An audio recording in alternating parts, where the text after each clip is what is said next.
প্রিয় দর্শক, চ্যানেল 16 এর পক্ষ থেকে আপনাদের সবাইকে শুভেচ্ছা আমন্ত্রণ জানাচ্ছি আজকের ডায়ালগ ফর ডেমোক্রেসিতে। আমরা শুরুতেই আমাদের আজকের অতিথিবৃন্দকে আপনাদের সাথে যুক্ত করে নিতে চাই। তিনি একজন হচ্ছেন আওয়ামী লীগ নেত্রী রোকেয়া প্রাচী। আমরা তাকে দেখতে চাই। তিনি যুক্ত হয়েছেন। কেমন আছেন আপনি? দুর্ঘটনার আমি মধ্যে আজকে আর নিতে পারছি না। জি, আজকে জি, আচ্ছা, ঠিক আছে। আচ্ছা, আমরা বিস্তারিত শুনবো। আজকে সবারই মন খারাপ। আরেকজন আছেন কানাডা থেকে যুক্ত হচ্ছেন শায়লা আহমেদ লোপা, মানবাধিকার কর্মী এবং অ্যাক্টিভিস্ট। তিনি দীর্ঘদিন যাবৎ কাজ করছেন মানবাধিকার নিয়ে। তাকেও আমরা যুক্ত করেছি সুদূর কানাডা থেকে। আমি ২ জন অতিথিকেই আমাদের মাঝে পেয়ে গেছি। আমি শুরুতেই কিছু কথা বলতে চাই। দর্শক মণ্ডলী যারা যুক্ত হবেন, তারা লাইভটি একটু শেয়ার করে দিবেন। প্লাস যে উত্তরার যে বিধ্বস্ত হওয়ার ঘটনাটি, বিমান বিধ্বস্ত হওয়ার ঘটনাটি, সেটি সম্পর্কে আপনাদের মতামতও আমাদেরকে জানাবেন। উত্তরায় প্রশিক্ষণ বিমান বিধ্বস্ত আজকের বিষয়। আপনারা যারা এই বিধ্বস্তের ব্যাপারটি দেখেছেন বা শুনেছেন, সারা দেশের মানুষই জানে। দেশের বাইরেও যারা আছেন তারাও জেনে গেছে। এরই মধ্যে প্রাণহানি ঘটেছে ব্যাপক। ১৯-২০ জনের এই পর্যন্ত আমরা কথা জেনেছি। এটা নিয়েও নানান ধরনের কথা হচ্ছে। মৃতের সংখ্যা কত? সঠিক সংখ্যা জানতে চাচ্ছে। আহত ১৭১ জন বা তারও বেশি, বা কেউ সুস্থ হচ্ছেন কিনা। যারা নিহত হয়েছেন তাদের আত্মার শান্তি কামনা করছি, এবং যারা নিহত হয়েছেন ১৯ জন, ২০ জন, এটাই কিন্তু অনেক বেশি। সো আমরা আমরা আশা করিনি যে আমরা ১ম এ শুনেছিলাম যে একজন নিহত হয়েছে। আমরা হয়তো ধরে নিয়েছি পাইলট যিনি ছিলেন তিনি হয়তো নিজেকে রক্ষা করতে পারেননি, সেই ধরনের কিছু। কিন্তু একটা স্কুলের উপর যখন এইভাবে একটা বিমান বিধ্বস্ত হলো, ২০ জন ছাত্রকে, কোমলমতি শিশু, ক্লাস 1 থেকে স্কুলে পড়াশোনা করে, ক্লাস 1 থেকে কলেজ পর্যন্ত। এমন এক সময় দুর্ঘটনাটি ঘটেছে, একটা ৬ মিনিটে বিমানটি ফ্লাই করেছিল, যুদ্ধ বিমান, প্রশিক্ষণ বিমানটি। কিন্তু তার কিছুক্ষণ পরেই এটি বিধ্বস্ত হয়েছে। এখন কথা হচ্ছে, অনেক বাবা-মা কিন্তু তাদের সন্তানদেরকে আনার জন্য স্কুলে গিয়েছেন। এখন কেউ বলছেন যে গার্ডিয়ানদের মধ্যেও অনেকে নিহত হয়েছেন সেখানে।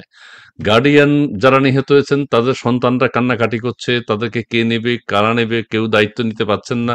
আবার অনেকের সন্তান নিহত হয়েছে, গার্ডিয়ানরা সন্তানদেরকে খুঁজতেছে, সেটি পাচ্ছেন না তারা। এই ধরনের একটা, মানে বাংলাদেশের এই অবস্থা কেন, এর পেছনে অনেক কিছু বলতে হয়, অনেক কথা বলতে হয়। আপনারা দেখেছেন যে গোপালগঞ্জে মানবাধিকার কিভাবে লঙ্ঘন করা হয়েছে। আপনারা দেখেছেন যে প্রত্যেকটা রাজনৈতিক দলের মধ্যে হানাহানি, মারামারি, কাটাকাটি, কে কখন কিভাবে রাষ্ট্র ক্ষমতা দখল করতে পারে, রাষ্ট্র ক্ষমতায় যেতে পারে, সেটার জন্য সারা দেশ অস্থির অবস্থা বিরাজ করছে সারা দেশে। আবার আপনারা দেখতে পেয়েছেন যে এনসিপি নামক একটা অনিবন্ধিত সংগঠন কিভাবে মবের রাজত্ব কায়েম করেছে। যাকে যেখানে পাচ্ছে হুমকি দিচ্ছে, সন্ত্রাস করছে।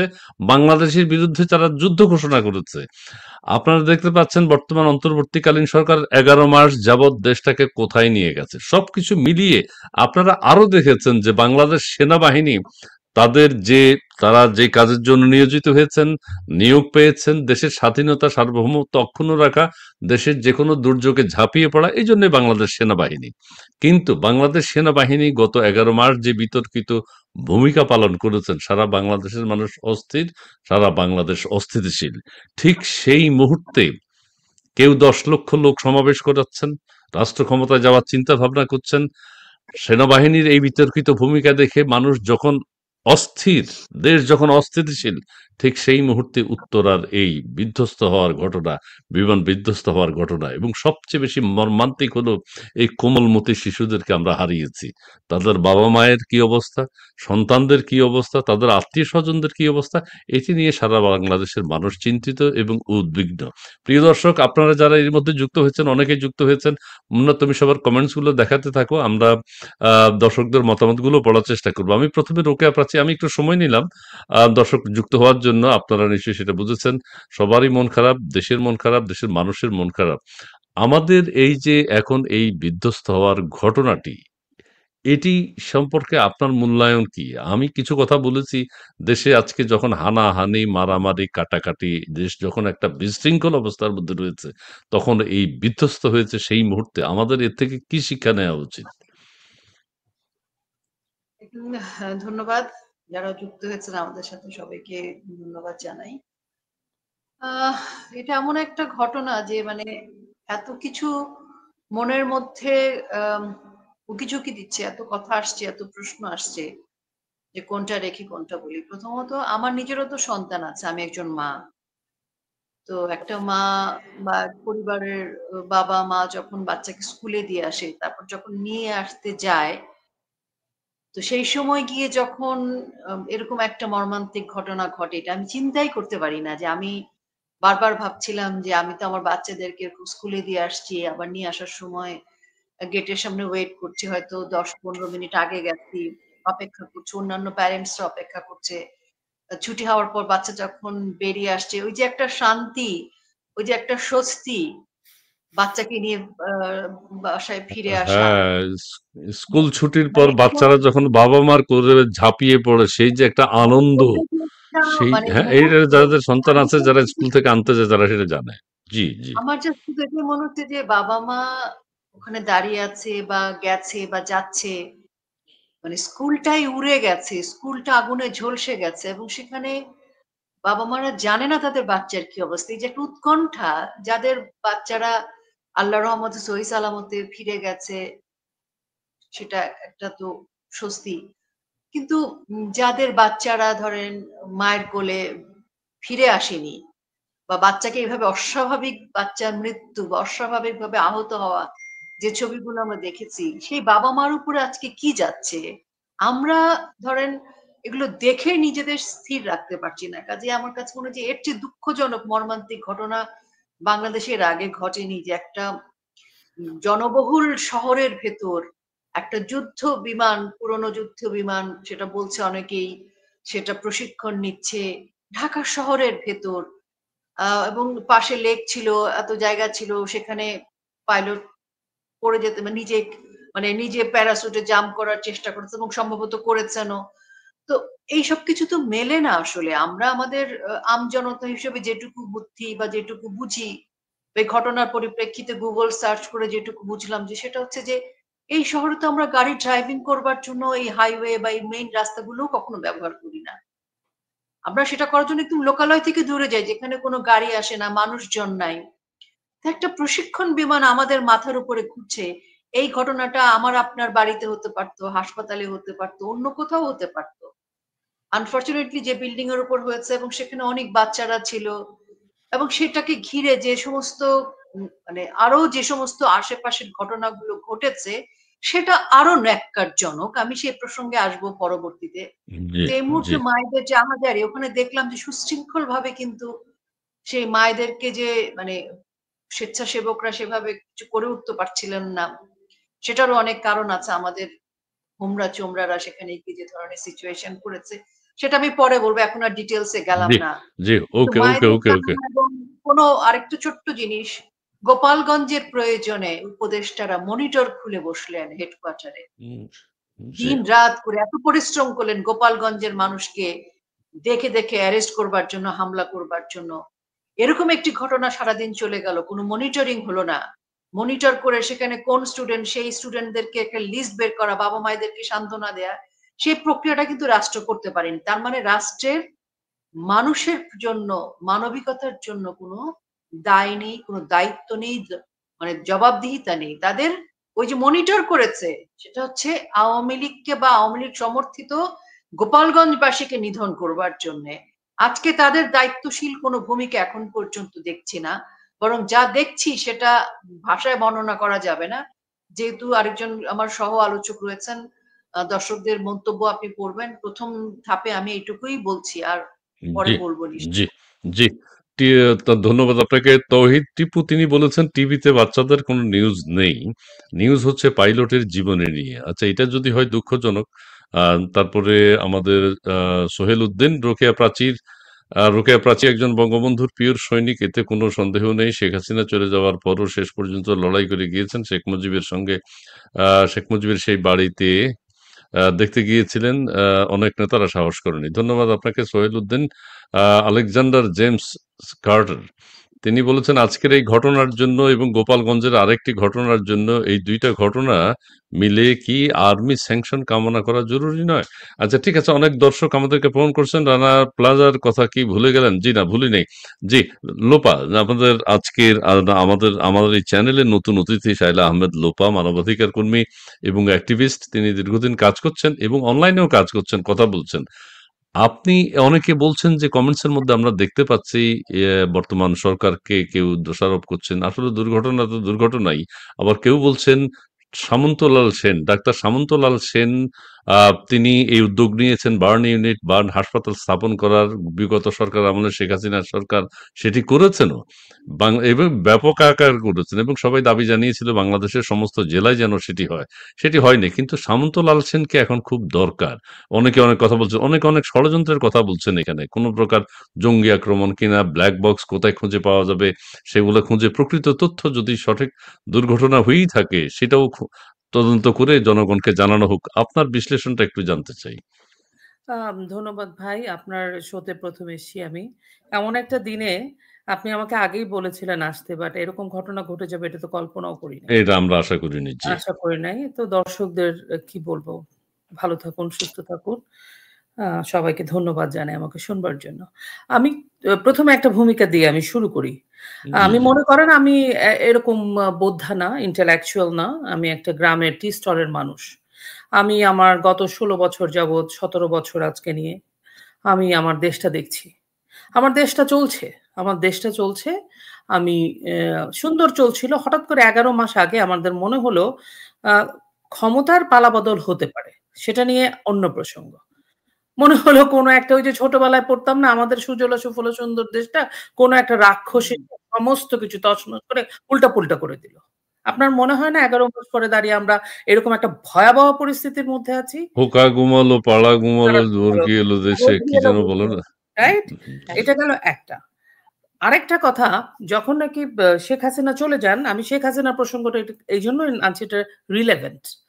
তখন সবাই ওই যে মনে আছে যখন নাকি আমাদের আম মেট্রো রেল পুড়ে দেওয়া হলো, তখন শেখ হাসিনা বিভিন্ন জায়গায়, জায়গায় ঘুরতো। যেকোনো দুর্যোগে উনি যেতেন। আগের সমস্ত নেতারাও যেতেন। খালেদা জিয়া, শেখ হাসিনা। তখন একটা কার্টুন বেরোলো, নাটক কম করো পিও। হুম, বোদ্ধারা নাটকটা কম করতে বললেন না? হুম, হুম, এখন হুম। একজন দেশের প্রধান এরকম একটা দুর্যোগে একটা জায়গায় যাবেন, মানুষের হয় কি? মানুষের যখন আমার মাথার উপরে আমি একটা বিপদে পড়েছি, আমার পিতা, আমার যে আমি যাকে দায়িত্ব অর্পণ করেছি, পিতা না হোক, যে আমার রাষ্ট্রটার দেখভালের সুপ্রিম দায়িত্ব যার হাতে, তার কথা, তার মাথায় হাত, তার আশীর্বাদ হয়তো দূর থেকে আমার নাটক কম্পর্বীয় একটা কার্টুন বানায় ফেলতে পারি। কিন্তু যার কাছে যায়, যে সন্তান যে মার কাছে যায়, সেই মার হাতটা, ঠিক আছে আমি আছি, তোমরা চিন্তা করো না। সেটা কিন্তু তার জন্য একটা টনিক হিসেবে কাজ করে। ওই দুঃখ, ক্রোধ, শোককে কিছুটা হলেও সে চিন্তা করে না, আমার সান্ত্বনা সাথে দিতে তো পারে। কেউ আছে। আমাদের বাংলাদেশে কে আছে এখন? এ গেল একটা। দিস ইস মাই আচ্ছা, কোয়েশ্চেন টু আমাদের উপদেষ্টা মণ্ডলীর কেউ গিয়েছেন কি বা গিয়েছে, আমি সে তদারকি? প্রসঙ্গে আসতেছি। জি, গিয়েছে জি। মোস্তফা সরোয়ার ফারুকী, সংস্কৃতি উপদেষ্টা। আ স্বাস্থ্য আইন স্বাস্থ্য উপদেষ্টা, উপদেষ্টা? স্বাস্থ্য উপদেষ্টা যাননি। স্বাস্থ্য উপদেষ্টা হচ্ছে এমন এক উপদেষ্টা, জাহানারা বেগম, উনি ইনভিজিবল। উনাকে উনি ডক্টর ইউনূসের সাথে ৩০ বছর যাবৎ কাজ করেছেন বলে উপহার স্বরূপ Howard. স্বাস্থ্য মন্ত্রণালয়টা এত বিশাল, স্বাস্থ্য মন্ত্রণালয় উনাকে অর্পণ করা হয়েছে। I'm seeing the things like that this way. তো উনি একদম ঠিক। যাননি। উনি গেলেও যে খুব একটা কিছু হতো, বাংলাদেশের এই দুর্ভোগ চলে যেত ব্যাপারটা তা না। বাট উনার এটা রেসপনসিবিলিটির মধ্যে পড়ে। দায়িত্ব, দায়িত্ব। বুঝতে পারছেন? হুম। উনার এটা দায়িত্বের মধ্যে পড়ে। এই প্রশ্নগুলো আমি দর্শকের কাছে, বাংলাদেশের মানুষের কাছে, বোদ্ধাদের কাছে রেখে গেলাম। কারণ এটা আমি একজন সাধারণ নাগরিক হিসেবে এই প্রশ্নগুলো আমার মাথায় এসছে, সেটা আমি আপনাকে বলছি। আমি বললেন না জি, আমি অ্যাক্টিভিস্ট, আমার কাজ হচ্ছে জি, এগুলাকে অ্যাড্রেস করা। সেজন্য আমি আপনাকে আপনার শোর জি, মাধ্যমে এটা তুলে ধরলাম যে উনি কোথায়? উনি তো যান নাই। জি। এটা গেল আরেকটা। আরেকটা বিষয় আমি আপনার কাছে তুলতে চাই সেটা হচ্ছে যে পৃথিবীর কোনো এভিয়েশন, কোনো বিমানের মানে আমি বাংলা ভাষায় যেটা আমার সাধারণ মানুষ বুঝতে পারবে, বিমান বাহিনীর কিছু নিয়ম কানুন আছে। সেই নিয়ম কানুনে কোনো প্রশিক্ষণরত বিমান এই ধরনের জনবহুল এলাকা দিয়ে যায় না। বন, জঙ্গল, পাহাড়, পর্বত, সমুদ্র ওদিক দিয়ে যায়। আপনার মনে আছে ওই যে ফারিয়া লারা, সেলিনা হুম, হোসেনের হুম, যে হুম, হুম, আ হুম, হুম। আ বিমানটা বিধ্বস্ত মেয়ে। হলো ২ জন ছিলেন। হুম, হ্যাঁ? ওটা কিন্তু শীতলক্ষ্যায় পড়েছিল। আপনার কি মনে আছে হুম, ব্যাপারটা? হুম, হুম, হুম। এইটা ওখানে কেন? বিমান মানে সেনাবাহিনীর কর্মকাণ্ড বুঝলাম, বিমান বাহিনী হাউ কাম এই প্লেনটা ওখানে ফ্লাই করতেছিল, ওখানে একটা প্রশিক্ষণরত বিমান একটা জনবহুল এলাকায় কিভাবে প্রশিক্ষণ করার জন্য, এটা নাকি ওই লোকের এই পাইলটের লাস্ট ফ্লাইট ছিল, লাস্ট ট্রেনিং ফ্লাইট ছিল, ফার্স্ট ফ্লাইট এটার ফার্স্ট ফ্লাইট ট্রেনিং এর লাস্ট ট্রেনিং এর লাস্ট। ও আচ্ছা, ফার্স্ট ফ্লাইট ছিল এই অর্থে যে সে এককভাবে প্রথম এটা চালাচ্ছিল। জি, এককভাবে প্রথম, এবং তার ছিল এটা ট্রেনিং এর লাস্ট ফ্লাইট, সেজন্য আমি বললাম আচ্ছা আচ্ছা আচ্ছা আচ্ছা আচ্ছা ওই আকাশের ওই জায়গাটার মধ্যে দিয়ে ওইটা কেন তার রুট হবে? এই কোশ্চেন গুলো তো আসছে। আপনি যে বললেন একটু আগে যে মানুষ এটাও বলছে ওটাও বলছে, আপনি কখন বলবেন? যখন জিনিসটা খুব সরল হয় তখন আপনি প্রশ্ন করবেন না, যখন নাকি এবং তার আগে একের পর এক ঘটনা ঘটে যাচ্ছে বাংলাদেশে, মানুষ মানে ডাইজেস্ট করতে পারছে না, একটা হচ্ছে তারপরে আরেকটা হচ্ছে। গোপালগঞ্জ হলো, তারপরে এনসিপি আরেক জায়গায় যায় ধাওয়া করলো, মারলো, তারপরে আরেক জায়গায় বাচ্চাদেরকে বহিষ্কার করে দিল জয় বাংলা, মানে একের পর এক। তাহলে আপনি এটাকে তো রিলেট করবেন, এটাই তো স্বাভাবিক, এটা তো অস্বাভাবিক কিছু নয়। আপনার মনে হবে না যে আচ্ছা আমার এই ঘটনার পরে এই সিরিয়াস ঘটনাটা ঘটে গেল, তাহলে কি ওই ঘটনাটা ভোলার জন্য তারপরে আমরা শুনি, আমি জানি না সোশ্যাল মিডিয়াতে নাকি আগের থেকে এটাকে কোন অ্যানোনিমাস কোন পেজ থেকে বলা হচ্ছে যে এরকম ঘটনা হবে। ইটস এ ভেরি মানে 18 কোটি 20 কোটি মানুষের দেশে এই ধরনের ঘটনা, তো এটা তো খুবই অ্যালার্মিং। জি, জি আপু, আপনার কাছে আবার আসবো। প্রিয় দর্শক, শায়লা আহমেদ লোপা তিনি যুক্ত হয়েছেন কানাডা থেকে। আমরা এখন আবার বাংলাদেশে আসি, তার আগে আমি আবার কিছু কথা বলি। সেই বারবার কিন্তু সামন্তলাল সেনের কথা মনে আসছে। মনিরুল খান তিনি একজন উপদেষ্টা, আসিফ মাহমুদ সজীব ভুঁইয়া কি আজকের বীভৎস দুর্ঘটনার উদ্ধার তৎপরতা মনিটরিং করেছে?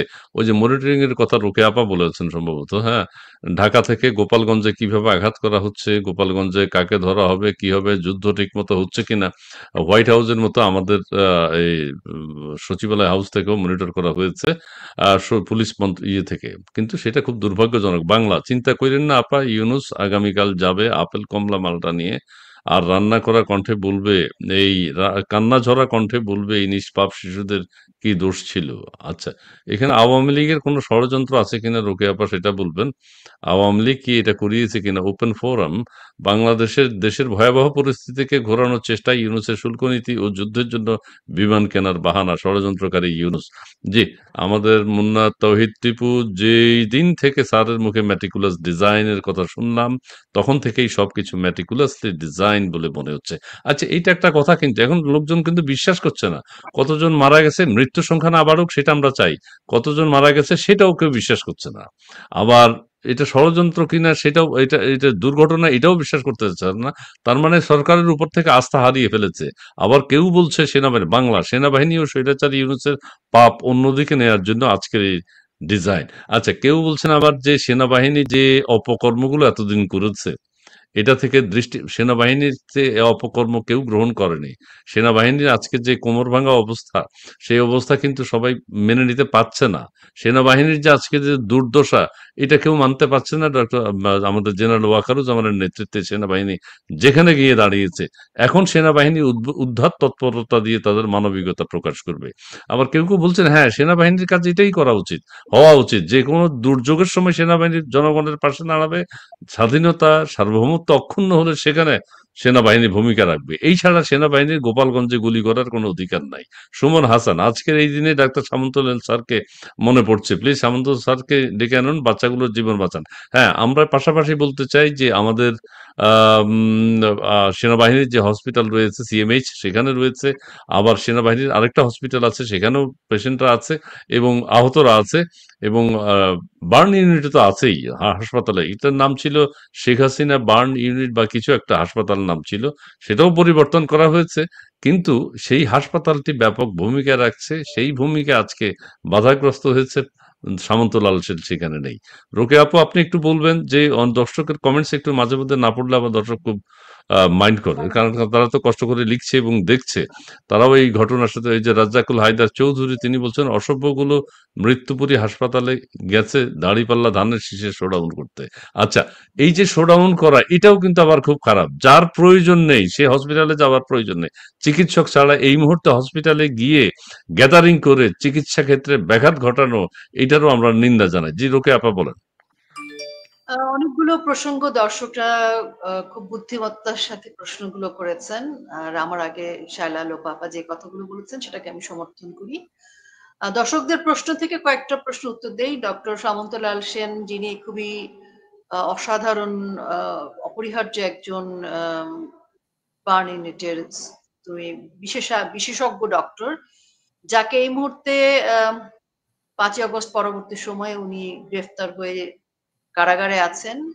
বিদেশ থেকে ডাক্তার আনার কথা বলা হচ্ছে, কিন্তু ওনাকে মানে আচ্ছা, এইটা জামিনে কিন্তু হলেও আবার অন্তত খুব দুঃখজনক ব্যাপার। আপনার সাথে একটু অ্যাড করি, বিদেশ থেকে কখন কি চিকিৎসক আনবে? বাংলাদেশে মানুষ নেই, বাংলাদেশের সামন্তলাল সেন এরা নেই, বিদেশ থেকে প্রসঙ্গে চিকিৎসক? আসছিলাম যে দেখেন, বিদেশ থেকে একজন ডাক্তারকে আনতেও তো সময় লাগে, কিন্তু আমার কথা হচ্ছে যে প্রয়োজন হলে বিদেশ থেকে আনবে, কিন্তু অ্যাট দিস মোমেন্ট আমাদের দেশে বিশেষজ্ঞ একজন ডাক্তার আছেন যাকে কারাগারে বিনা মানে মিথ্যা প্রহসনের মামলায় আটকে রাখা হয়েছে। তাকে তো অন্তত শিশুদের স্বার্থে, জীবন বাঁচানোর প্রয়োজনে, মানুষের প্রয়োজনে, মানবতার প্রয়োজনে তো আজকে জামিনে হলো বা প্যারোলে হলেও তো এনে চিকিৎসার দায়িত্বটা দিতে পারে। তার মানে আসলে মানুষের জন্য তাদের মানবতার কোনো দৃষ্টি নেই, সেই জন্য তারা বিদেশ থেকে ডাক্তার আনতে হবে, অনেক মানে ভোগিচোগি দেখাইতে হবে মানুষকে, সেটা একটা। আরেকটা ব্যাপার হচ্ছে যে লাশের যে সংখ্যার কথা, কতজন মারা গেছে দেখেন, মাইলস্টোন কলেজে যে সমস্ত স্বেচ্ছাসেবক ছিল তারা, এবং মাইলস্টোন কলেজের যে সকল সিনিয়র সেকশনের স্টুডেন্টরা যারা কাজ করছিলেন উদ্ধার কাজে, শিক্ষকরা, তারা কিন্তু বিভিন্ন টেলিভিশনে বলেছেন লাশের সংখ্যা, এবং সেটা অগণিত, মানে 100-এর উপরে, কেউ 100, 200, 300 এরকমও বলেছেন। এবং এই তথ্যগুলো তারা দিয়েছেন বলে সেনাবাহিনী তাদেরকে বেধড়ক লাঠিপেটা করেছে। সেই তথ্য কিন্তু, সেই ভিডিও ফুটেজে কিন্তু সোশ্যাল মিডিয়া এখন ঘুরছে। আমি শুধু পয়েন্ট গুলো করে বলে যাচ্ছি। তারপরে দেখেন, আমরা দেখলাম আমাদের রক্তের যখন প্রয়োজন, হাহাকার হলো শুরুর দিকে, তখন আমাদের ছাত্রলীগের ছেলেরা কিন্তু জীবনের ঝুঁকি নিয়ে, হামলা মামলার ঝুঁকি নিয়ে তারা রক্ত দিতে গেছে। সেখানে আমরা শুনলাম যে ছাত্রদল কি স্বেচ্ছাসেবক দলের ছেলেরা তাকে মবের শিকার করে তাকে পুলিশে দেওয়ার মতো অবস্থা। ভাই, রক্ত দিতে গেছে, মানুষের প্রয়োজনে জীবনের ঝুঁকি নিয়ে সেই ছেলেটা গেছে, তাকে এখনই মারতে হবে? তো এই যে মানবিকতার ঊর্ধ্বে চলে গেছে, এদের কাছে মানবিকতা শব্দটাই এখন ইরেজ হয়ে গেছে। তারপরে আমরা কি দেখলাম, মানে ছাত্রদল স্বেচ্ছাসেবক দলের ছেলেদের শোডাউন দেখলাম, সেটা নিয়ে স্বেচ্ছাসেবক যারা ছিলেন ওখানে তারা বিরক্তি প্রকাশ করেছেন, তারা বিক্ষুব্ধ হয়েছে। তারপরে আমরা দেখলাম জামাতে আমির, উনি বিশাল শোডাউন নিয়ে ওখানে গেলেন, এবং সেখানকার রোগীর যারা ছিলেন, যাদের মানসিক অবস্থা বিধ্বস্ত, এরকম একটা অবস্থায় জামাতের আমির ওখানে যে শোডাউন করতে গেলেন, এবং তার পরবর্তী মির্জা ফখরুল ইসলাম আলমগীর গেলেন ওখানে শোডাউন করতে। ভাই, জনগণকে নিয়ে ব্যবসা বাণিজ্য, সুদ, কিস্তি, মানে ভোট, নির্বাচন, ক্ষমতা দখল একটু রাখেন না ভাই। কোলের বাচ্চা মারা গেছে, নিজের কোলের বাচ্চা। একটা মা বাবার কাছে বাচ্চা একটু আঁচল লাগলে কেমন লাগে, এটা মায়ের বুকের মধ্যে জাগে। ওরা তো বাবা মা হিসেবেও অযোগ্য, মানে ধিক্কার জানাইতে হয় এদের। এরকম একটা সময় তারা ওখানে আবার হাত নেড়ে নেড়ে শোডাউন করছে। প্রয়োজনটা কি ওনার? দুদিন আগে উনি, গতকালকে উনি স্টেজের মধ্যে চিত হয়ে পড়ে গেছে, আজকে ওনার যাওয়ার দরকার কি শোডাউন করতে? উনি কি ডাক্তার? ওনার ওখানে কি নির্বাচনী প্রচার করতে হবে? ফাজলামি এগুলো। ধানের শীষে ভোট দিয়ে দিবে মানুষ, না ওখানে গেলে জামাতকে ভোট দিয়ে দিবে? তো এই যে জিনিসগুলো, তার মানে কি আমাদের উপদেষ্টারা কি করতেছে? ফাজলামি করে। আজকে যে কি বলে আমাদের এনসিপির কি বলে, মানে যাদের ধরেন নিবন্ধনই হয় নাই, এই পোলাপান গুলা রাঙামাটি না খাগড়াছড়িতে রাত্রি যাপন করবে, সেজন্য সেনাবাহিনীর ট্যাঙ্ক, সেনাবাহিনীর বহর, পুলিশের লোকজন ওখানে তাদেরকে মানে সারা দিচ্ছে। প্রোটোকল দিচ্ছে। আচ্ছা, কেউ কেউ বলছেন যে ওখানে প্রোটোকল দেওয়ার জন্য আইন শৃঙ্খলা বাহিনী ব্যস্ত ওখানে, মানে ডগ স্কোয়াড অনেক যেটা আছে ব্যস্ত। ওখানে যে ওইটাও নাকি লটবহরের ওখানে আছে। হিসাব, ওখানে যে লটবহরের হিসাব আপনি চিন্তাই করতে পারেন। আরে যুদ্ধংদেহী অবস্থা ওখানটায়। তারপরে দেখেন এই যে সন্দেহের কথা, কেন সন্দেহ আসবে না? আপনি যদি অ্যানোনিমাস কোনো জায়গা থেকে কোনো থ্রেট আসে, তাহলে দেশের আইন শৃঙ্খলা রক্ষাকারী বাহিনীর দায়িত্ব কি? সচেতন হওয়া। হবে কি করে? তারা তো এনসিপি নিয়ে ব্যস্ত, তারা তো এনসিপি কে এন্টারটেইন করছে। আপনি দেখেন এই বিমানটা, কে জানে যে এই বিমানটা ইচ্ছাকৃত বিধ্বস্ত করানো হয়নি? এই বিমানটা তো গোপালগঞ্জে গিয়ে সমাধির ওখানেও বিধ্বস্ত হতে পারতো।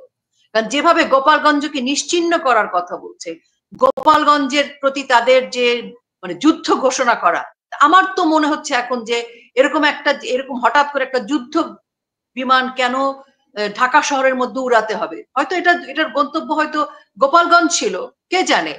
হয়তো সেই দুর্ভাগ্যটা আজকে বাচ্চাদের উপরে আসছে, কেউ তো বলতে পারে না।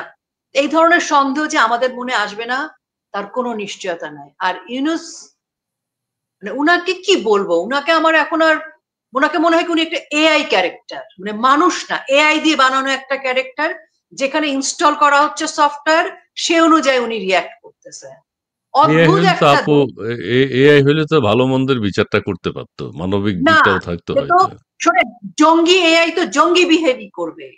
আপনি তো ধরেন আজকে আমি আজকে দেশের জন্য কাঁদছি, আপনি দেশের জন্য কথা বলছেন, আপনার এআই তো দেশের জন্য কথা বলবে, একটু হলেও বলবে। কিন্তু একজন জঙ্গির তো দেশ বলে কিছু নাই। জঙ্গিদের কোনো দেশ নাই, সন্ত্রাসীদের কোনো দেশ নাই, সুদের ব্যবসায়ীর কোনো দেশ নাই। আর জামাত ইসলামী, আলবদর, আল শামস, এদের বিষয়ে আমি কোনো কথাই বলতে চাই না। ওকে, ওকে আপু, আউট অফ, ধন্যবাদ। জি, আজকে জি। দেশের মানুষের মানে আমাদের মানে গলা দিয়ে পানি নামছে না। তা একটা মা বাবার কেমন লাগছে? গড়াগড়ি দিয়ে কাঁদছে। বাচ্চাগুলো দেখেন কত বড় অমানবিক দেশে পরিণত হয়েছে আমরা। বাচ্চাগুলো ওরকম বিধ্বস্ত হয়ে মানে দৌড়ে বেড়াচ্ছে, তাকে কেউ না ধরছে, ভিডিও নিয়ে ব্যস্ত সবাই। মানে তামসার দেশে পরিণত হয়েছে আমরা। এটা কোন দেশ? জি কাদের হাতে দেশ? আপু, আপু ধন্যবাদ, ধন্যবাদ আপু, ধন্যবাদ। 2025 সালের গোপালগঞ্জ গণহত্যা পাক হানাদার সেনাবাহিনী। আচ্ছা, 2025 সালের 16ই জুলাই নাকি গোপালগঞ্জবাসী সেই 25শে আগস্ট, 25শে মার্চ আমাদের যে কালো রাত্রি ছিল, ওই রকম অবস্থা নাকি গোপালগঞ্জে গেছে এবং তার চেয়েও নাকি ভয়াবহ অবস্থা বিরাজ করেছে। আমরা গোপালগঞ্জে খুব গোপালগঞ্জের, ঠিক ভয়াবহ আছে, অবস্থা, যেটা কোনো তথ্য বাইক লাভার, আসছে। হ্যাঁ, বিমান দুর্ঘটনা নিয়ে কিছু বলেন। হ্যাঁ, বিমান দুর্ঘটনা নিয়েই কথা হচ্ছে আজকে। আমাদের শায়লা আহমেদ লোপা, আপনাকে শেখ হাসিনা বার্ন ইউনিট ও ডাক্তার শামতুলাল সেনের গুরুত্ব কতটা আজ এই অমানবিক মানুষগুলো বুঝবে কি আদৌ? আচ্ছা, ঠিক আছে, ধন্যবাদ বনফুল, আপনাকে ধন্যবাদ জানাচ্ছি। শায়লা আহমেদ লোপা, আপনি নিশ্চয়ই, বিবেক মরে গেছে, শ্যামলী ঘোষ, আপনি নিশ্চয়ই দর্শকদের কমেন্টস গুলো পড়েছেন এবং সেখান থেকে তাদের মতামত গুলো নিয়েছেন। সেনাবাহিনী যে বিশৃঙ্খল অবস্থায় আছে, জামাত ইসলামী সোহরাওয়ার্দী উদ্যানে আন্দোলন করেছে, তাদের নায়েবে আমিরে জামাত তিনি সেন্সলেস হয়ে পড়ে গেছেন। সেগুলোতে আমরা না যেয়ে রাজনৈতিকভাবে যে আজকে এই যে হাসপাতালে গিয়ে ভিড় করা, এই অবস্থা এবং সেনাবাহিনীর যে বিশৃঙ্খল অবস্থা, এই দুটোকে মিলিয়ে আপনি এই বাচ্চাদের এই যে উত্তরা যে বিমান বিধ্বস্ত হওয়ার ঘটনা কিভাবে মূল্যায়ন করবেন? কি অস্থিতিশীল অবস্থা থেকে আমরা কোন দিকে যাচ্ছি? বাচ্চাদের উপর দিয়ে সেরে গেল। ভাই, সবাই সামন্তলাল স্যারের কথাটা একটু বলছে, আমি জাস্ট একটু 1 সেকেন্ডে জি, বলতে চাই কিছু। আমি যদি এই গভর্নমেন্টকে কোনো কিছু রিকোয়েস্ট করতে রাজি না, আমি ওনাদের কাছে হাত জোর করে রিকোয়েস্ট করি, ডক্টর সামন্তলাল সেনকে আপনারা বার্ন ইউনিটে নিয়ে যান, তারপর ওনার কাজ শেষ হলে আবার জেলে পুরে দিন। কেন বলছি? কারণ আপনি দেখেন ভারতীয় উপমহাদেশে বহু হার্ট সার্জন আছে না? হার্ট সার্জন আছে। সবাই দেবী শেঠির কথা বলে। কেন কথা বলে? It's a confidence. আপনি যখন একটা ক্যান্সার পেশেন্টকেও আপনি যদি একটা ডক্টর এসে হাত ধরলে তার রোগী অনেকটাই ভালো হয়ে যায়, যেটা আমি সরকার প্রধানের কথা বাংলা জনগণের জন্য বললাম। সেই জন্য আমি জি, বলছি ডক্টর সামন্তলাল সেন হচ্ছেন এমন একজন ডক্টর যিনি বাংলাদেশের বার্ন মানে আগুনে দগ্ধ পোড়া মানুষদের জন্য একটা একটা মানে আস্থার জায়গা, আশীর্বাদ, আস্থার জায়গা, এবং মনে করে ও সামন্ত স্যার আসছেন, আমি ভালো হয়ে যাব। এই যে একটা বিশ্বাস, এই বিশ্বাসটাকে রাখেন, আপনাদের কাছে হাত জোর করি, আপনারা ওনাকে একটু নিয়ে যান। পরে বিদেশ থেকে বড় বড় লোক আনেন, জাতিসংঘ আনতেছেন, বিদেশ থেকে আমেরিকাকে বাংলাদেশে ঢুকাই দিতেছেন, সব বুঝতেছি আমরা, যেটা করেন। আগে মানুষ বাচ্চাগুলোকে বাঁচান, কারণ আমি একজন মা, আমি বুঝতেছি। আপা বললেন, আমরা সবাই বুঝতেছেন, আমরা সবাই প্যারেন্টস।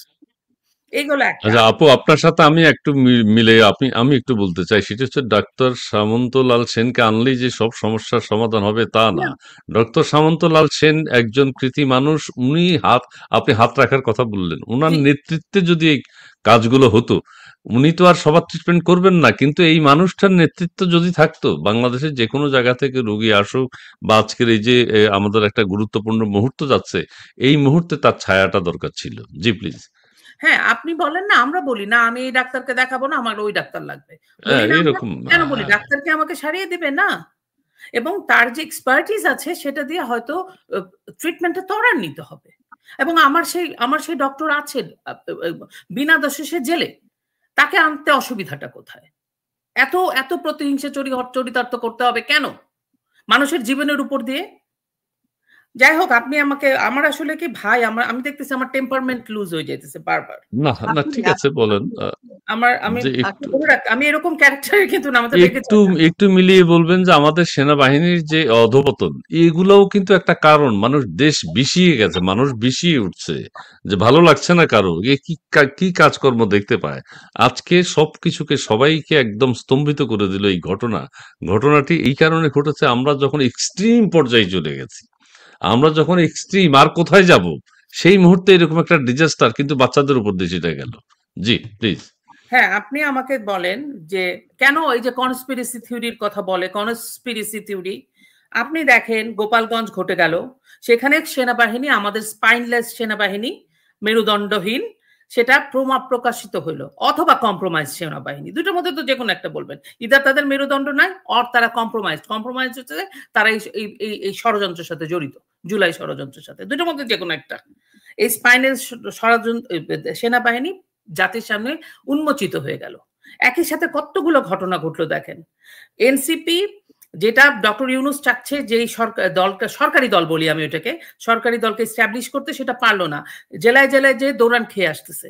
একই সাথে কিন্তু অনেকগুলো ঘটনা ঘটলো, মানে জাতীয় লেভেলে যদি আপনি বলেন, এবং অ্যাট দ্য সেম টাইম জাতিসংঘের অফিস খুলতেছে, অ্যাট দ্য সেম টাইম আবার কি হলো, ওই যে আমাদের একটা অলিখিত, মানে অপ্রকাশিত চুক্তি তারা সই করতে যাচ্ছে আমেরিকার সাথে, অনেকগুলো ঘটনা। তার মধ্যে আপনার সবচেয়ে ভয়াবহ ঘটনা এখন ঘটলো বিমান দুর্ঘটনা, এমনই একটা সময়ে। আমার বাচ্চা যখন জীবন মৃত্যুর সন্ধিক্ষণে, তখন কিন্তু আমরা বাংলাদেশের কোন অভিভাবক আর সময় নেই আর কিছু ভাবার। এখন ফোকাস করব আমরা আমার বাচ্চার দিকে।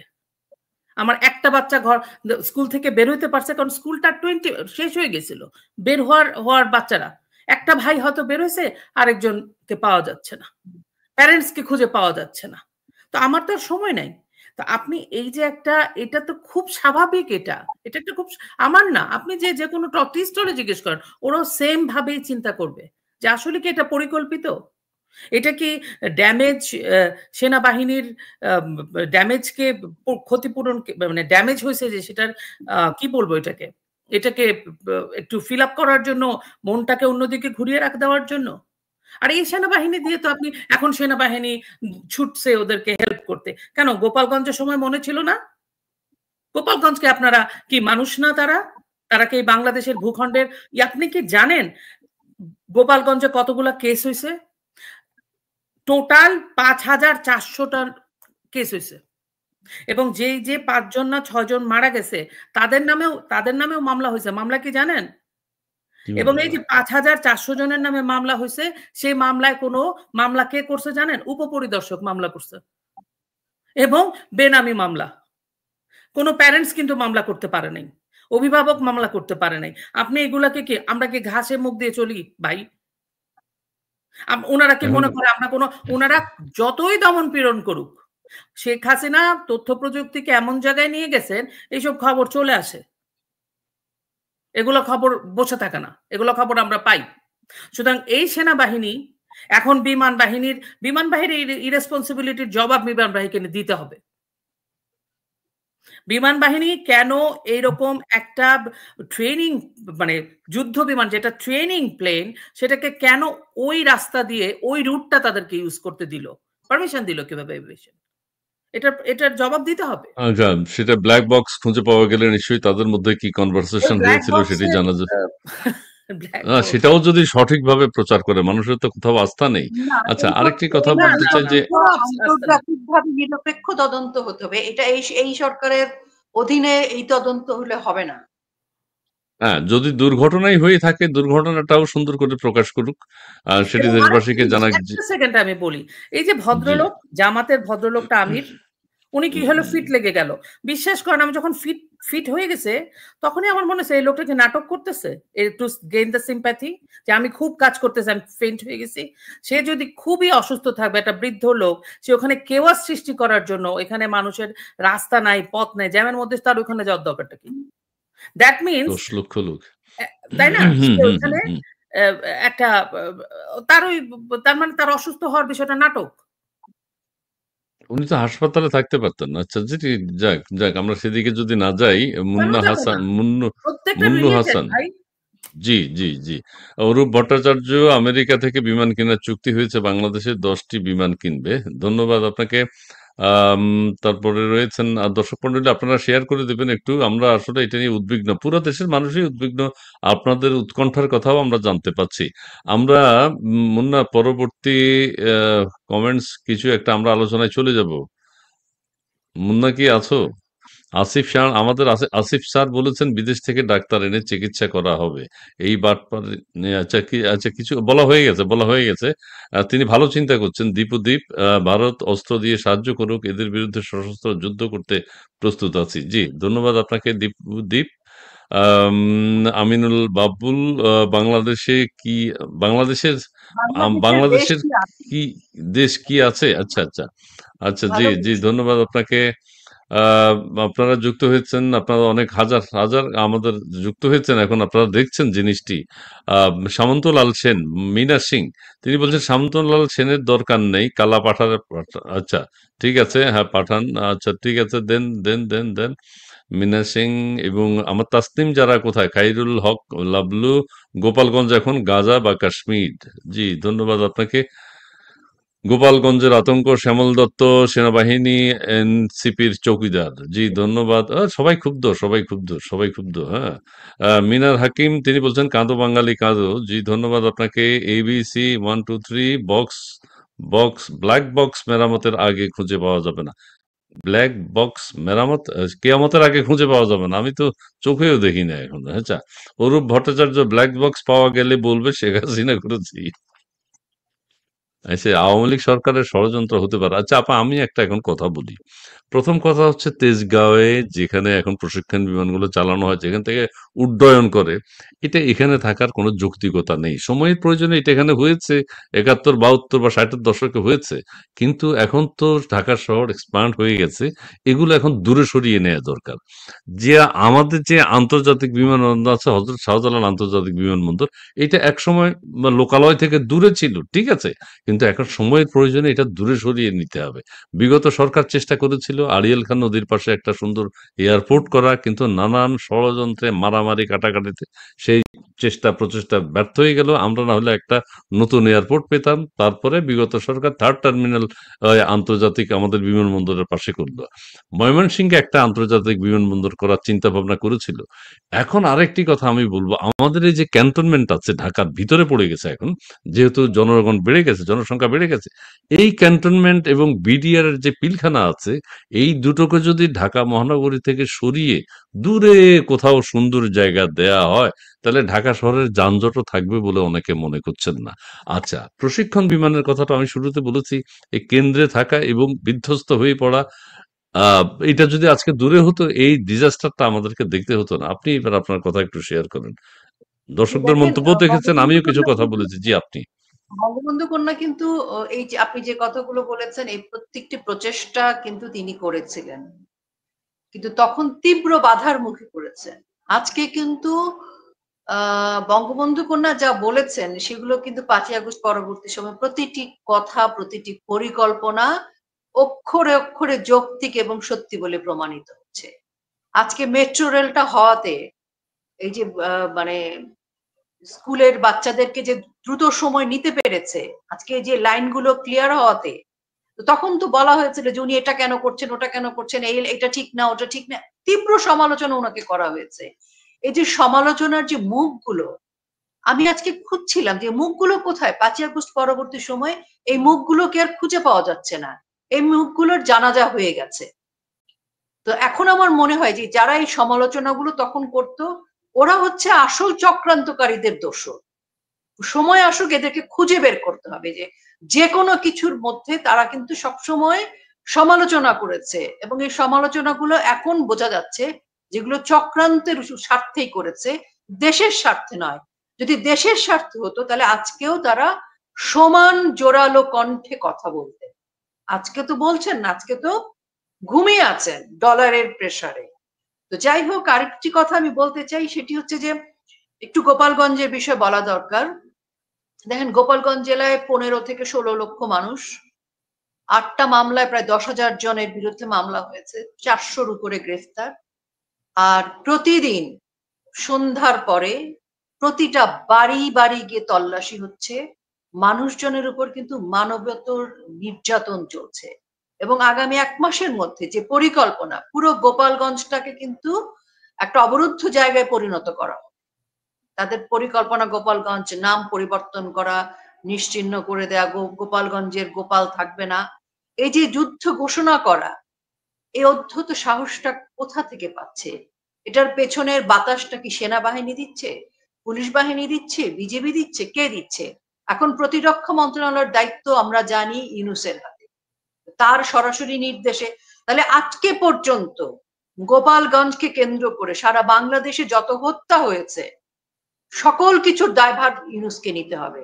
তাহলে সব খুব সরাসরি আমরা বলতে পারি মানে সর্বনিকৃষ্ট স্বৈরাচার এবং গণহত্যাকারী হিসেবে তাকে নির্দ্বিধায় বলা যায়।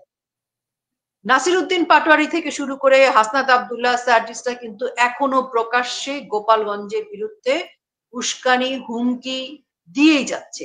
যুদ্ধ ঘোষণা করে দিয়েছে তারা। তো এনসিপির মতো একটা অনিবন্ধিত রাজনৈতিক দল বলা যাবে না, সন্ত্রাসী জঙ্গিদের একটা কয়েকজনের একটা গ্রুপ, যারা সেনাবাহিনীকে নিয়ে সরকারের পৃষ্ঠপোষকতায় এই আস্ফালন করছে সারা বাংলাদেশের আপামর জনসাধারণের উপর। এবং আমরা, আপা বলছিলেন না যে, আপাই তো বোধহয় বলছিলেন যে সেনাবাহিনী কি মেরুদণ্ডহীন। সেনাবাহিনীর তো মেরুদণ্ড মানে নেই, কারণ তারা আজ্ঞাবহ হয়ে কাজ করছে। আমি বলবো যারা চুপচাপ দেখছি তাদেরও মেরুদণ্ডের সমস্যা আছে। কেন আপামর জনসাধারণ আমরা প্রত্যেকে প্রতিবাদ করি না? কেন না? সব দায় দায়িত্ব কি আওয়ামী লীগ সরকারের? যখন বঙ্গবন্ধু কন্যা সরকার পরিচালনা করেছেন তখনও বঙ্গবন্ধু কন্যার অপরাধ, আওয়ামী লীগের অপরাধ, বঙ্গবন্ধু কন্যা সরকারের অপরাধ। তখন সবাই কথা বলেছেন, এখন বলেন না কেন? এখনো বলতে হবে। এখন বলতে হবে নিজেদের স্বার্থে, তখন তো কারো স্বার্থে বলেছেন। এখন নিজেদের স্বার্থে, দেশের স্বার্থে কথা বলেন। এই যে আজকে বাচ্চারা মারা গেল এবং এই যে মিসম্যানেজমেন্ট হচ্ছে, এগুলো কিসের জন্য? এই যুদ্ধবাহী প্লেনটার আজকে কেন ঢাকা শহরের মধ্যে? আমরা কিন্তু কদিন আগে বলছিলাম যে গোপালগঞ্জে নৌবাহিনী টাহিনী সবাই চলে গেছে, শুধু বিমান বাহিনীর যুদ্ধ বিমানটা যাওয়া বাকি আছে। তো তার মানে কি, যখন দেখেছে রাজপথে নৌপথে গিয়ে গোপালগঞ্জে কিছু করতে পারবে না, তখন কি আমরা বলতে পারি না এই যুদ্ধবাহীর টার্গেট ছিল গোপালগঞ্জ? যদি তা না হয়ে থাকে তাহলে আমরা সঠিক তদন্ত চাই। এই তদন্ত ইউনূসের হাতে না, আন্তর্জাতিকভাবে নিরপেক্ষ তদন্ত করতে হবে। জি, সেটি তারা জি, করবে না আমরা জানি, তার দাবিও জি, করি না। এবং জি, আজকে এই যে বাচ্চাদের লাশের সংখ্যা, আহতদের সংখ্যা, হতাহতের সংখ্যা, মিসম্যানেজমেন্টের বিষয়, এগুলোর জন্য সরকারের পক্ষ থেকে এখন পর্যন্ত কোনো বক্তব্য নাই, কিছু নাই, এটা বলবেও না। কারণ জি, তারা মিলে যে বাংলাদেশটাকে ম্যাসাকার করছে, এই ম্যাসাকারের জবাব আমি মনে করি যে জনগণকে দিতে হবে। এই যে মায়ের জি, কোল খালি হলো, জি, এটা জি, অনেক বড় একটা ডিজাস্টার। জি, জি। মাদের প্রতি, অভিভাবকদের প্রতি আসলে কিভাবে মানুষ সমবেদনা জানাবে? যাদের সন্তান গেছে তারা জানে। জয় বাংলার সমালোচনাকারীদের খুঁজে মার হবে, মার হবে। জয় বাংলা। ধন্যবাদ আপনাকে। শায়লা আহমেদ। দর্শক মন্ডলী, মুন্না একটু তাড়াতাড়ি দেখাও। হ্যাঁ, তারপরে মুন্না, আচ্ছা ঠিক আছে। আমরা রুকেয়া আপা এবং শায়লা আহমেদ, আজকে আমাদের মহসিন ইসলাম ভারতকে খুশি করার জন্য নতুন প্রজন্মের যুদ্ধ বিমান ক্রয় করে হাসিনার ন্যায় সরকার। হ্যাঁ, ঠিক আছে। আচ্ছা, যেমন না, দেখাইতে থাকো তুমি, পড়া যাচ্ছে না। আচ্ছা, অনেকে যুক্ত হয়েছেন দর্শক মন্ডলী, আপনারা। ঠিক আছে, প্রাচী আপা, আপনি নির্যাতিতের প্রাচীর। জি, IHI, জি। IH, বাবার এটা আবার কোন সংকেত? জি, অরূপ ভট্টাচার্য সমাধি রাখবে না শুনেছি। হ্যাঁ, সমাধি রাখবে না শুনেছি, এটা কি? আচ্ছা, যাক, আশঙ্কার আচ্ছা, একটা জেলাকে ভাগ করে গোপালগঞ্জ জেলাকে ভাগ করে দেওয়া হয়েছে অলরেডি। মানচিত্র আঁকা হয়েছে অলরেডি, ঠিক আছে। মানচিত্র প্রচার হয়ে গেছে অলরেডি। হ্যাঁ, গোপালগঞ্জে ভাগ করে কোন কোন জেলার সাথে অংশীভূত করা হবে সেটা প্রচার হয়ে গেছে। তারপরে আবার আরেকটা জিনিস যেটি বলতে চাই, যে গোপালগঞ্জের ঘটনাকে কিন্তু আগেও যুদ্ধ পরিস্থিতির কথা বলেছে আমাদের প্রধান উপদেষ্টাও, বলেন আমরা যুদ্ধ পরিস্থিতিতে আছি, সেই কথা তিনি এখনো তোলেননি, উঠাই নেননি। মানে বলেন নাই যে এখন আর যুদ্ধ পরিস্থিতিতে নাই, তার মানে আমরা এখনো যুদ্ধ পরিস্থিতিতে আছি। এবং আমাদের সমন্বয়ক যারা, তারা মাঝে মধ্যেই বলে যে গৃহযুদ্ধ শুরু হবে, গৃহযুদ্ধ, আমাদের উপদেষ্টা বলে গৃহযুদ্ধ শুরু হবে, গৃহযুদ্ধ হচ্ছেই। সালোয়ার জামিয়ে আচ্ছা, ঘোরাফেরা করছে, এই একদম। জন্যই সাথে এখন সাথে সালোয়ার জামিয়ে ঘুরছে তারা। হ্যাঁ, নাসিরুদ্দিন পাটোয়ারি গোপালগঞ্জের বিষয় নিয়ে যে তা আমরা যুদ্ধ ঘোষণা করব, এই ক্ষেত্রে আইনের ব্যাখ্যা কি আপনার সেই দিকে জানা আছে কিনা? দেশের মানুষের বিরুদ্ধে যুদ্ধ ঘোষণা করবে বলা হয়েছে প্রকাশ্যে, এটা কি হবে? এটার কি হওয়া উচিত? এটার তো শাস্তি হওয়া উচিত, কারণ একজন সাধারণ, সে তো একটা সাধারণ মানুষ, রাজনৈতিক দলের নেতাও তাকে বলা যাবে না, কারণ অনিবন্ধিত তারা। তো জি, এই যে মব দলের, মব সংগঠনের একজন ব্যক্তি, যার জামাত ইসলাম, জামাত মানে শিবিরের কর্মী হিসেবে যার সুখ্যাতি আছে, তারা যখন বলে যে যুদ্ধ ঘোষণা করছি, অমুক দেশকে উড়ায় ফেলবো, অমুক জেলাকে এই করব, তখন তার বিরুদ্ধে রাষ্ট্রের তো রাষ্ট্রদ্রোহী মামলা করা উচিত, তার বিরুদ্ধে মানে কি বলে ওটাকে, অ্যাটেম্পট টু মার্ডার মামলা করা উচিত, সব রকমের মামলা হওয়া উচিত, কারণ তার এই উস্কানির কারণে মানুষের প্রাণ চলে যাচ্ছে। তো এখন রাষ্ট্র তাকে কি তার বিরুদ্ধে আইনি অ্যাকশন নিবে? রাষ্ট্র তো তাকে যুদ্ধ করবার জন্য নৌবাহিনী, সেনাবাহিনী, বিজিবি সবকিছু সাথে দিয়ে দিচ্ছে, যে যাও বাবারা, যুদ্ধ করো, যা ইচ্ছা তাই করো, করে জি, দেশটা ভেঙে চুরে আমাকে আমার চেয়ারে বসিয়ে রাখো। ব্যাপারটা তো জি, এরকম হচ্ছে। সে তো জি, যুদ্ধ করবার জন্য সাথে সাথে সেনাবাহিনীর ট্যাঙ্ক যাচ্ছে তার সাথে। কেন? প্রতিদিনের খরচ কত জানেন? এই যে এনসিপি কে প্রোটেকশন দিচ্ছে, মিনিমাম ৩ কোটি টাকা। এই টাকা কে দিচ্ছে? আমি আপনি দিচ্ছি। সেনাবাহিনীকে কি রাখা হয়েছে আমার আপনার টাকায় এনসিপির এই কয়েকটা সন্ত্রাসী জঙ্গিকে প্রোটোকল দেওয়ার জন্য? ওরা জি, কোন জি, কোন দুঃখজনক, দুঃখজনক, স্ট্যাটাসে প্রোটোকল দুঃখজনক। পায়? শুনেন, একটা নাগরিকের প্রোটোকল পাওয়ার স্ট্যাটাসের বিষয় আছে। ওরা কোন স্ট্যাটাসে এই ধরনের প্রোটোকল পায়? জি, কোন স্ট্যাটাস? জি, এই জি, জবাব কে দিবে? জবাব মুসলিম দিবে। শায়লা আপু, কোন স্ট্যাটাসে এই প্রোটোকল পায়? কোন স্ট্যাটাসে এই প্রোটোকল পায়? যুদ্ধ ঘোষণা করেছে দেশের নাগরিকদের বিরুদ্ধে। গোপালগঞ্জের মানচিত্র ভাগাভাগি করে অন্য জেলার সাথে দেয়া হয়েছে, তার মধ্যে এই দুর্ঘটনা। এখন কি তাদের এই কর্মসূচি আরেকটু পিছিয়ে গেল? গোপালগঞ্জকে ভাগ করা, গোপালগঞ্জে দ্বিগুণ শক্তি নিয়ে যাওয়া একটু পিছিয়ে গেল কিনা? না, না, আমার ধারণা পিছায়নি। আমি আপনাকে এই যে বিমানের কথা বললেন না, বিমান বাহিনী, ওখানে বিমান বা এয়ারপোর্ট আছে। আমি শুধু একটা কথা বলতে চাই, বিমান যখন উড্ডয়ন করে তার আগে টেকনিক্যালিটিস গুলো দেখে। জি, 16 মিনিটের মাথায় ওটা পড়ে গেছে, না কত মিনিটের মাথায়। তার মানে ইট ওয়াজ এ ফল্টি প্লেন, মানে কোনো একটা যান্ত্রিক ত্রুটি ছিল। এটা আচ্ছা, এটা হচ্ছে, এটা মানুষের মাথায় রাখা উচিত। ওইটাতে যান্ত্রিক ত্রুটি ছিল। এটা ভয়ঙ্কর গাফিলতি আরকি। গাফিলতি বা ইচ্ছা করে আমরা জানি না। এটা গেল একটা। আর আপনি বললেন যে ওই যে পাটোয়ারি না কে? ওগুলোর নাসিরউদ্দিন নামও পাটোয়ারি। আমার বলতে ভালো লাগে না। ও বলতেছে গোপালগঞ্জে মানে সে যে স্টেটমেন্টটা দিল, এটা কিন্তু জানেন এটা যে একটা যুদ্ধাপরাধ। তো ক্রাইম, রাষ্ট্রের হ্যাঁ, মানুষের হ্যাঁ, বিরুদ্ধে আপনি যখন নাকি একটা যুদ্ধ। এই ধরনের, এটা একটা যুদ্ধাপরাধ।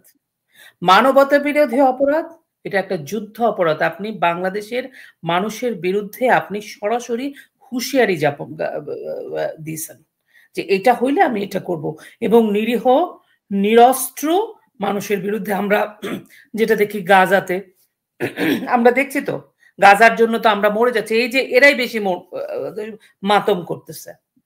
আর আপনি যেটা বলতেছেন যে মানচিত্র বদলে দিবে, আমরা তো কতগুলো মানে মানে সন্ত্রাসী, গুন্ডা, জঙ্গি এটা ক্যাপচার করে নিছে। ওই যে আমি শুরুতেই আপনাদেরকে বলছি, বর্গী এলো দেশে বা রাক্ষস এসে আমাদের ঘরটা দখল করে নিছে।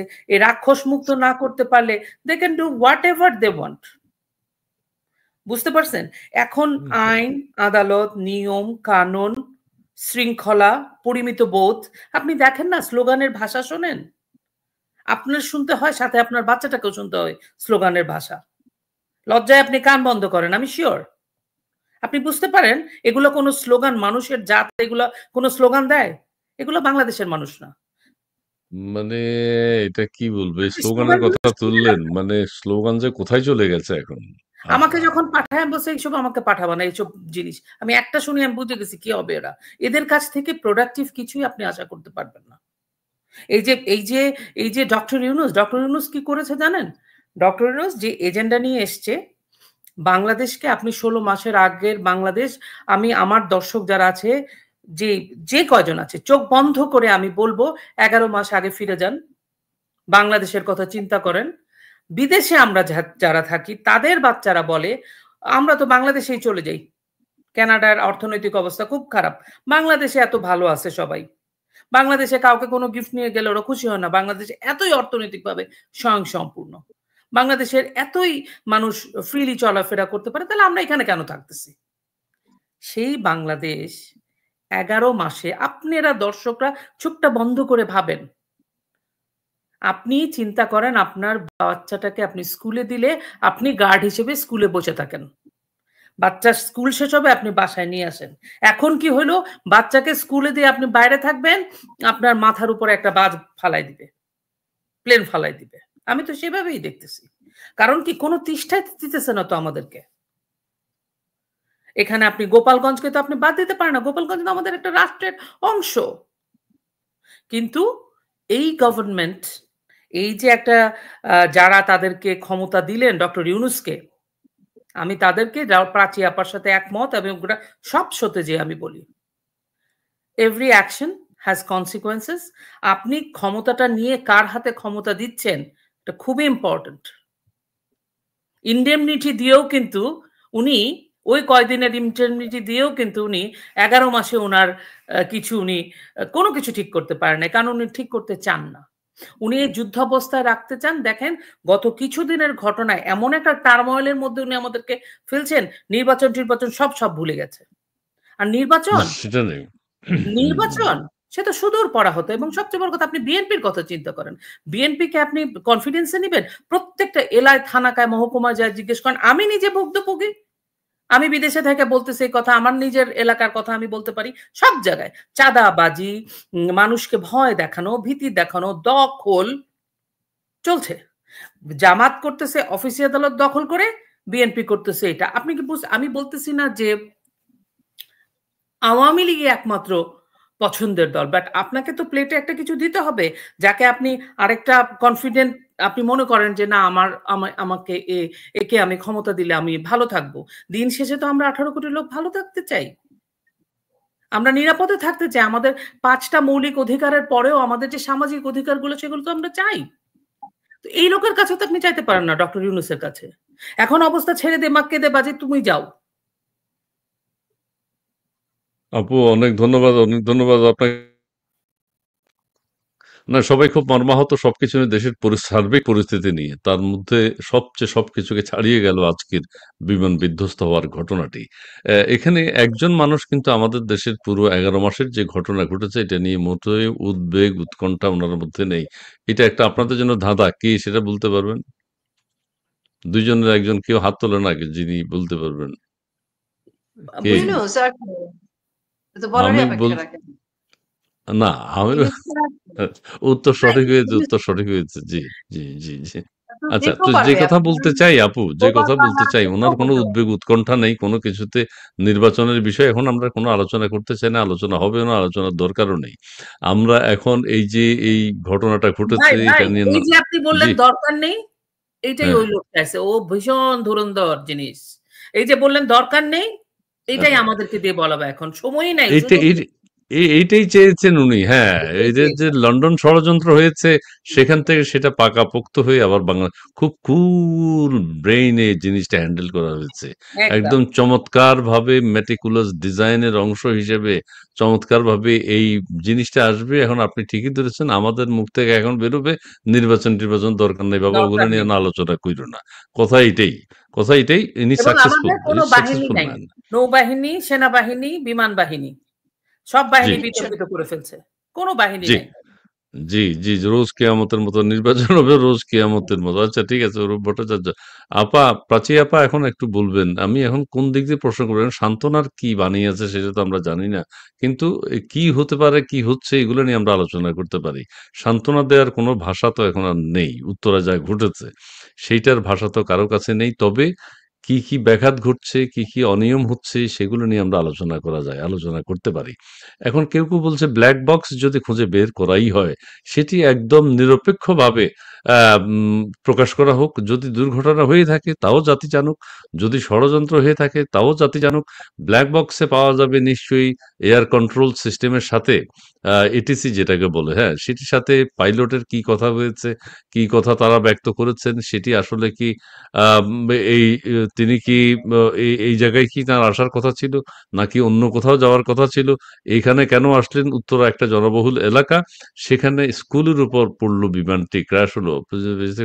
এটা কি ঠিক কিনা আপা? বিমান ক্র্যাশ সম্পর্কে অপরিচিত পেজ থেকে সতর্ক করা হয়েছিল। এই বিষয়ে কিছু বলুন। এইটা কতটুকু সত্যি একটু বলুন তো। আমার চোখে পড়েনি ঠিক। আমরা কিন্তু দেখছি যে অ্যানোনিমাস একটি পেজ থেকে, এবং বলা হয় যে এই পেজটি নাকি ইউএস বেসড একটা, এবং ওরা নাকি প্রায় এরকম বিভিন্ন বিষয়ে নাকি সতর্ক বার্তা দেয় এবং সেটি সঠিক হয়। তো আমার কথা সেটা না, আমার কথা হচ্ছে যে এরকম যদি কোনো সতর্ক বার্তা থেকেও থাকে বা কিছু হয়েও থাকে, সেখানে কি আমাদের রাষ্ট্রের যারা আইন শৃঙ্খলা রক্ষাকারী বাহিনী তারা কি সচেতন ছিল কিনা? তো সচেতন ছিল না এটা আমরা বুঝতেই পারি। কারণ তারা তো মানে অনেক বেশি অকুপাইড এনসিপি কে নিয়ে। মানে তাদের বেশিরভাগ সেনা সামন্ত নিয়ে তো তারা এনসিপির পিছনে ঘুরছে। সেই জায়গাতেই তারা আছে। সাধারণ মানুষের জীবনের নিরাপত্তা নিয়ে তারা যে গত ১১ মাস কোন কাজ করতে পারেনি বা করছে না বা করতে চায় না, সেটি তো আমরা দেখেই আসছি। কাজে আজকে আমাদেরকে আসলে সিদ্ধান্ত নিতে হবে যে আমরা জানি আমাদের কোন বাহিনী আমাদের নাই। আইন, আদালত, বিচার বিভাগ সকল কিছুই আমাদের মানুষের জনগণের কাছ থেকে আ চলে গেছে। এগুলো আমাদের ভাগ্যে আর নেই বা আমাদের অধিকারের মধ্যে নেই। আর অধিকারের কথা আমরা বলব কি করে? সংবিধানই তো পরিবর্তন করার জন্য আলী রিয়াজ বসে আছে। কাজে সংবিধানও আপনার নাই। আপনি যে সংবিধানকে কোট করে কথা বলবেন সেটিও নাই। আপনি যে কোনো আইন শৃঙ্খলা রক্ষাকারী বাহিনীর কাছে যাবেন, সে তো আপনাকে একটা মুখ খারাপ করে বলবে ডিরেক্ট গুলি কর। এবং গাড়িতে বসে ধরেন এনসিপির পোলাপান ফোন করে বলতেছে AK-47 রেডি কর, সবগুলোরে গুলি করে মাইরা ফেল। আর কি ভাষা এগুলো বলছে। তো এরকম একটা দেশে আমরা আছি এবং আমরা কিন্তু এগুলো জেনে গেছি, শুনে গেছি। এমন কিন্তু না যে পর্দা আছে, যে এখনো আড়ালে আছে। আচ্ছা আমরা এটা কি সত্যি কিনা? ব্যাপারগুলো কিন্তু এখন ওপেন। কি হচ্ছে, রাষ্ট্র কি করছে, রাষ্ট্র আপনাকে কি দিবে, কি দিবে না আমরা এখন ক্লিয়ার। এরকম একটা অবস্থায় ভাই ওই আপনার বাড়ির দরজা আপনাকে বন্ধ করতে হবে, আপনার গ্যাসের চুলা আপনাকে বন্ধ করতে হবে। নিজের নিরাপত্তার প্রচেষ্টা নিজেকে করতে হবে, দায়িত্ব জি, নিজেকে করতে নিতে হবে। হবে। আর ইন্ডেমনিটি এই দিয়ে অগাস্টের ১ম দিকে ইন্ডেমনিটি দিয়ে ইউনূস সরকার প্রমাণ করেছে যে ও অপরাধগুলো হুম, ঘটেছে। জি, জি অপরাধগুলো আপু, ঘটেছে। আ আ ঘটবার পর আমি একটু শেষ করি জায়গাটা। অপরাধগুলো ঘটেছে এবং অপরাধ করার পর উনারা মাফ করে দিয়েছেন। তার মানে এই যে পরবর্তী যে আজকে ১১ মাস অপরাধীদেরকে বলা হলো, "ভাই মাফ করে দিয়েছি, ভবিষ্যতে মাফ করে দিব। যা খুশি করো। জি, আমারে ঠিক রাখো।" জি, তার মানে জি, অপরাধীদের উনি সিগন্যাল দিয়ে দিছেন এবং সকল বাহিনীকে উনি উনার এনসিপির হাতে দিয়ে দিয়েছেন। এখন আমি, জি, আপনি, আমাদের বাচ্চারা, আমাদের পরিবার আমরা অরক্ষিত। যদি আমরা জনগণ আমাদের দায়িত্ব নেয়ার জন্য এখন শিরদাঁড়া উঁচু করে যদি শক্ত করতে দাঁড়িয়ে পারি। আমরা যদি জি। প্রতিবাদ করতে পারি, ইউনূসকে ঘাড় ধরে ক্ষমতা থেকে নামাতে পারি, সেটাই হবে এখন আমাদের প্রচেষ্টা। এছাড়া আর কিছু করার নেই। জি, জি। অনেক ধন্যবাদ। অনেক মুশফিকুর রহিম। আমাদের আপনাদের শায়লা আহমেদ লোপা তিনি মানবাধিকার কর্মী এবং অ্যাক্টিভিস্ট। তার যে আজকে অফিস টাইম এখন, তার মধ্যেও তিনি আমাদের সাথে যুক্ত হয়েছেন। আপনি আর ১ মিনিট কিছু বলে আমরা অনুষ্ঠান শেষ করে ফেলব। রোকেয়া আপাকে দিয়ে শুরু করেছিলাম, আপনাকে দিয়ে শেষ করতে চাই। অনেক যে ধন্যবাদ। বাচ্চাদের উদ্দেশ্যে, বাচ্চাদের বাবা-মার জন্য কিছু বলেন। আমি ওগুলো আর শুনতে চাই না, কি হচ্ছে না হচ্ছে। একটু সান্ত্বনার কথা কিছু হ্যাঁ, আসে আমি কিনা? শুধু বাচ্চার বাবা-মাকে বলি, আমার তো সান্ত্বনা দেওয়ার ভাষা নাই। কারণ আমি বুঝতে পারতেছি আপনাদের কি অবস্থার মধ্যে আপনাদের যাচ্ছে। আমি শুধু এতটুকুন বলবো, আপনারা ধৈর্য ধরেন এবং আপনাদের যদি প্রপার ট্রিটমেন্ট না হয় এবং আপনাদের যদি বাচ্চা বা আপনাদের অনেক বাচ্চাদের অভিভাবককে ধরেন মাকে খুঁজে পাওয়া যাচ্ছে না। হুম, হুম, যদি হুম। আপনারা এরকম কোনো কিছু না পান, আপনাদের পর্যাপ্ত পরিমাণে তথ্য, উপাত্ত এবং সুযোগ সুবিধা দেওয়া না হয়, তাহলে আপনারা সরকারিভাবে কোনো সাহায্য হয়তো আপনারা সরকার তো নাই, পত্রিকা নাই, কোনোখানে বলার সুযোগ নাই। তাহলে আপনারা সোশ্যাল মিডিয়াতে যেটা তুলে ধরবেন। এটা আমি আপনাদেরকে বলতে জি, চাচ্ছি এবং চিকিৎসা সেবা, সুযোগ সুবিধা পাওয়া আপনার নাগরিক মানে অধিকার। এই অধিকার থেকে আপনাদেরকে কেউ বঞ্চিত করতে পারবে না। আর যেসব বাবা-মারা তাদের সন্তান হারিয়েছেন, আমি ভীষণভাবে সমব্যথী। আমি জানি না আপনাদেরকে কি বলে সান্ত্বনা দিব। এই কষ্ট আমরা ভাগ করে নিচ্ছি। জি, আমাদের জি, এটাই। আমি আপনারা একটু জি, ১০ ধন্যবাদ। সেকেন্ডের আপনারা একটা রিকোয়েস্ট ধৈর্য করতে চাই। ধরেন। এটাই।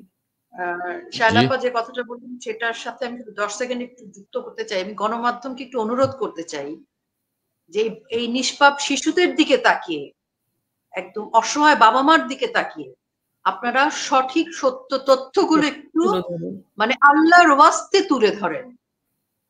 মানে আমি একজন রাজনৈতিক কর্মী হিসেবে বলছি না, একটা মা হিসেবে বলছি।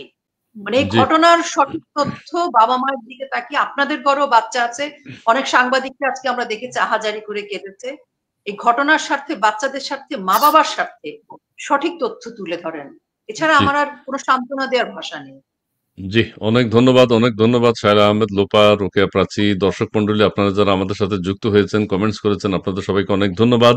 এবং সেই সাথে আমি একটা কথা দিয়েই শেষ করব, আজকে সবার কোমর ভেঙে গেছে, আমরা সেটাই দেখতে পাই।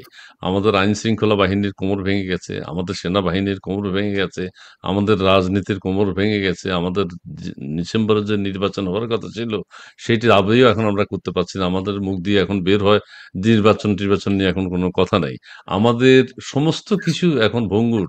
আমাদের জামাতের আমির সাহেবেরও পড়ে গিয়ে কোমর ভেঙে যেতে চেয়েছিল। আমাদের একজন রাজনৈতিক নেতাকে সামরিক শাসনের সময় ২০০৭ সালে কোমর ভেঙে দিয়েছে। সমস্ত কিছু মিলিয়ে আমাদের আইন শৃঙ্খলা বাহিনীর কোমর নেই। এখন আমাদের দরকার হচ্ছে কোমর সোজা করে দাঁড়ানো। আমরা সেটা চাই। আমাদের উত্তরায় যে ঘটনাটি ঘটেছে সেটার জন্য দল মত নির্বিশেষে বাইরে কেউ যদি রক্ত দিতে যায়, আওয়ামী লীগ, বিএনপি, জামাত, কারো রক্তের ভিন্নতা নেই। সো যেই এখন সহযোগিতা করতে চায় সহযোগিতার হাত বাড়াক। ডক্টর সামন্তলীল সম্পর্কে, লাল সম্পর্কে কিছু কথা বেরিয়ে এসছে, ওনাকে আনা হোক, অথবা কিভাবে ওনাকে কাজে লাগানো যায় সেই কাজটি করা হোক। এই দাবি জানিয়ে আজকের মতো এখানে শেষ করতে চাই। লোপা আপনাকে ধন্যবাদ, প্রাচী আপা আপনাকে ধন্যবাদ, এবং দর্শক মন্ডলী আপনারাও যারা যুক্ত হয়েছেন আপনাদেরকে অনেক ধন্যবাদ জানিয়ে আজকের মতো এখানে শেষ করছি। শিশুদের পাশে থাকুন, উত্তরার মায়েদের পাশে থাকুন, বাবাদের পাশে থাকুন। ধন্যবাদ।